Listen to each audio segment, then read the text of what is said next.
Hello everyone. In previous video we discussed about the Joule laws of heating. Okay, at that times we derive one equation that is given by H is equal to I square RT. This is known as Joule heat. This phenomena is known as Joule effect. What is the phenomena? Whenever current is passing through any circuit which is contain only resistors, okay, that is known as resistive circuit.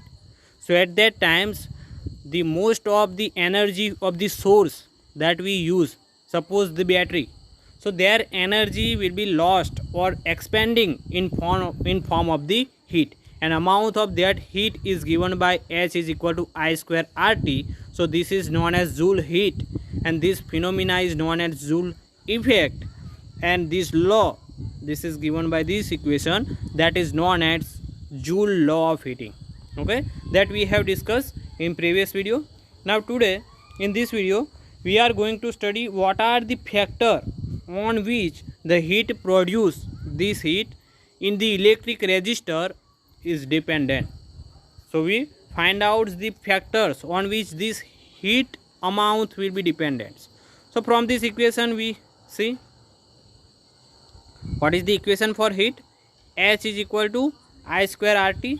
So for given temperature, the amount of the heat produced in the resistors due to the steady flow of the electric currents per unit times, okay, for it is proportional to the square of the electric currents. This law is known as Joule law of heating. What is the Joule law of heating? That statement is given like this: for given temperature, the amount of the heat that produced in the resistors due to the steady flow of the current per unit time is directly proportional to the electric current square. That means square of the electric current. This is known as the Joule law of heating. And from this equation we know H is equal to I square RT. This equation we have derived in previous video. So from this equation we conclude three sentences. We conclude the three sentences from this equation. First one, it is clear that the heat produced in the resistors is directly proportional to the square of the current. What? H is directly proportional to square of the current for given value of the resistance. If your resistance value is given, then your heat produced in the resistor is directly proportional to the square of the electric current. Now second sentence, that is the heat produced in the resistors is directly proportional to the resistance of the resistor. Okay, heat is directly proportional to the resistance for given value of the electric current. If your electric current's value is given, then heat is produced in the resistor that is directly proportional to the resistance value for that resistor. Okay, and third one, that is the heat produced in the resistors is directly proportional to the time for which the current flow through the resistor. Your time is also there. That means H is also dependent or directly proportional to the time for which the electric currents can be flow through these resistors. Okay, at that times you consider the circuit that I draw here. You can see this is resistors, we connected with battery, then current can be flow through this circuit. For measuring this current we connected the ammeters, milliammeters. Okay, then I, that is amount of current which is passing through this resistor whose resistance is R, and the potential difference across this resistance can be measured by voltmeters. So when this current, electric current, is passing through these resistors, so when we have only resistive circuit, that means in this circuit you can see that only resistor is connected. That means most of the energy of these batteries, that is energy source, then most of these energies can be expanding in form of the heat, and amount of this heat is given by H is equal to I square RT. This is known as Joule law of heating, and this is Joule heat. Okay, so here when your resistance value is given, at that times your heat is directly proportional to the electric currents, when your electric current's value is given, at that time your heat is directly proportional to the resistance value of the resistors, and heat is also dependent on time for which the electric current can be passed through that resistors. Okay, so this is three factors on which the heat which is produced in the resistor, that is dependent. Okay, first one, that is electric currents when your resistance value is given. Second one, that is your resistance when your current value is given. And third one, the time for which the electric currents can be flow through the electric circuit. So this is the three factors on which Joule heat can be dependent. Okay, now we solve some numericals which is based on this equation. Which one? H is equal to I square RT. Also we have equation P is equal to VI. This is most important equation. And what is the P? That is your work done per unit times. So this all equation we can use for solving some numericals. So for that you remember your power, that is work done per time. Okay, power unit, that is watt. This is watt. Okay, and watt is equivalent to joule per second. This is also the unit for powers. And P is equal to VI. So in this equation, in these numericals, we use first equation, that is P is equal to W by T. Second one, P is equal to VI. And third one, that is Ohm's law, that you learn in our earlier theories, that is V is equal to IR. So by using these three equations, which one? P is equal to W by T, P is equal to VI, and third V is equal to IR. By using these three equations, we solve these numericals. So what is the numericals question? You can see, an electric iron consume the energy at the rate 814 watts. From the unit you can know what value is given. This is watt. Watt is unit for power. Okay, so an electric iron consume the energy at the rate of 814 watt when heating is at the maximum rate. When your heating rate is maximum, at that times the energy consumed by the electric iron, that is given by 814 watt. But your energy consumed rate, that is 316 watt when your heating rate is at minimum value. Okay, and your voltage is also given. What we have to given here? We have given watt that we have applied, that is 220 watt. Also here your rate is given. What is the meaning of rate? Consume energy rate, that means work done per unit time, that is your power. How much powers can be consumed? 814 watt when your rate of heating, that is maximum.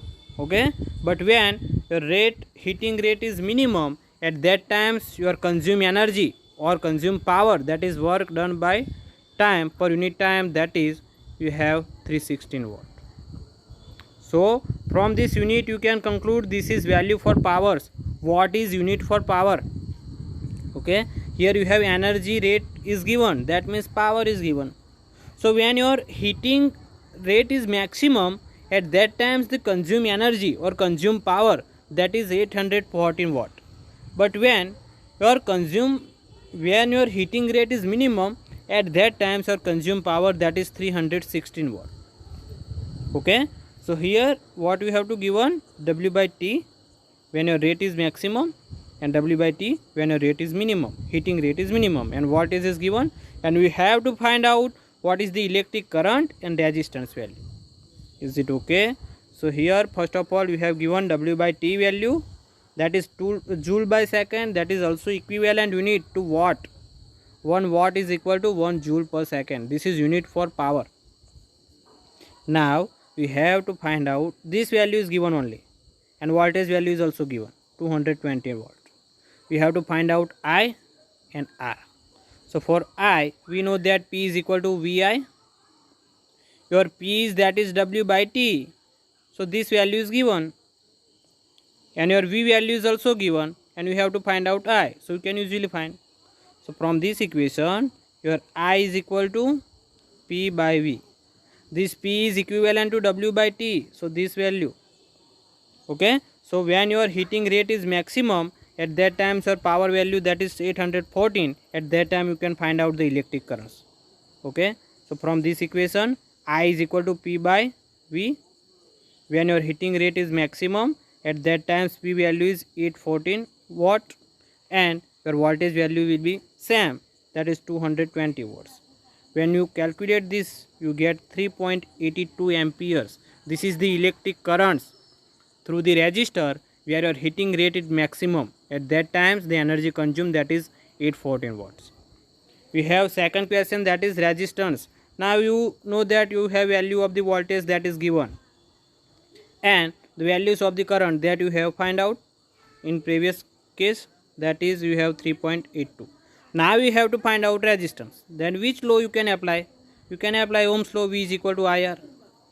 Then R is equal to V by I. This you put values of voltage and currents, you get the resistance value, that is 57.16. so this is very easy question, very easy numericals. So similarly for minimum ratings, you can find out what is the electric currents and resistance. So for that we have given W by T value, that is 316 watt. So W by T is equivalent to power. Now we have also given voltage value and we have to find out electric currents and resistance. So we know that equation V is equal to IR. Your power value is given, your voltage value is given, you can find out I, then I is equal to P by V. Put P, that is 316, and voltage, that is 220 volts. So this is for minimum heating rate. You have given this one, you can see your current value is 1.64 amperes. In this case you have also find out the resistance value. Now in the here we have find out I value, that is 1.64 ampere, and your voltage value is given, that is 220 watt. Then by Ohm's law, V is equal to IR, then your R is equal to V by I, this equation. Then you put values of voltage, that is 220 volt, and current value that you find out, that is 1.64. You get resistance value, that is 134.15 ohms. Okay, so for heating rate is maximum and minimum, we have find out electric currents and resistance. So in short, you can remember the equation, that is P is equal to W by T. Second one, P is equal to VI, V is equal to IR. So these three equation is enough for solving these numericals. Okay, and you must be remember what is the unit for power, that is watt. So from that you conclude this value is power value is given here. Okay, here your power value is given. Okay, next, that is 100 joule of heat is produced. That means your heat is given, H value is given 100 joule each second. That means each second means T is 1 second. For each seconds your joule heat, that is 100 joules, and your resistors, that is 4 ohms. Then find out the potential difference. Okay, what we have given, for that we draw the electric circuits. You can see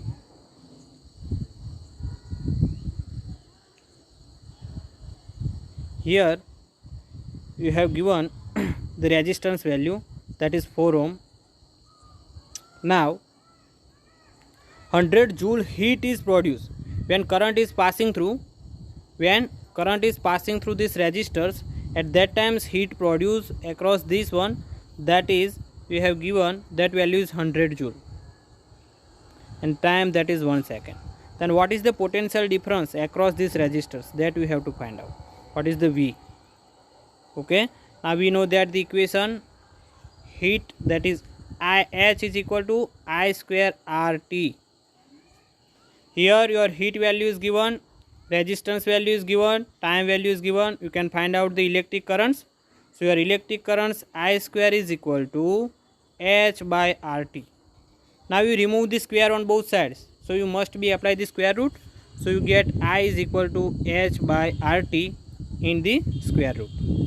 Now put values of H, that is 100 joule, your R, that is 4, into your time is 1 second, and in square root. 25 into 4, that is 100, you get 25 in square root. So square root of 25, that is 5. This is your current A. But we have to find out potential difference, that means voltage.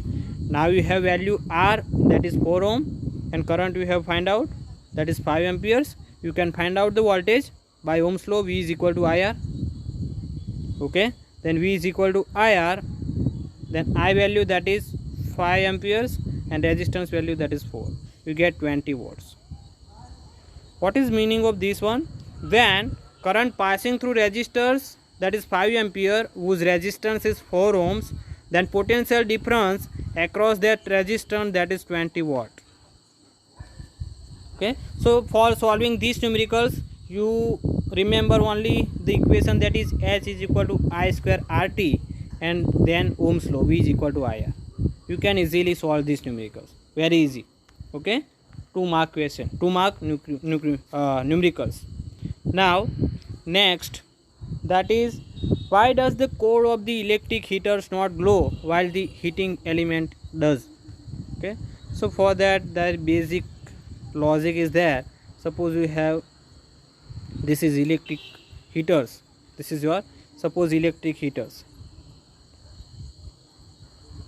Now why does core of the electric heaters is not glow? So core is made up by material such that there have the less value of resistance, and the heating elements, some heating elements is there inside the heaters. So that elements is made up by the materials whose resistance value is very high. We know that if resistance value is high, then heat will be produced, that amount is large value of the heat can be produced if resistance value is high. If heat is large amount of heat can be produced, that material is low. If your material resistance value is low, so heat produced through that resistance is also low. If heat is not produced in sufficient large amount, there be not glow. So same logic can be applied over here. You can see when your heater is made up, at that times the core materials whose has the resistance value is low, and the heating element whose has the resistance value is high. That means when electric current is passing through these core materials whose resistance is less, at that times heat produced to this core, that is very small. And when electric current is passing through this heating element, so heat produced through this heating element is large. And we know that whenever heat can be produced in large amount, they can be glow very bright. Okay, because of that, heating elements of the electrical heaters is glow, and when the core elements will be not glow. Why? Because core elements have resistance value that is less. Because of that, heat produced to that element, that is also less. The heating elements has resistance value is high. So when current is passing through that heating element, so they can be produce the high heat.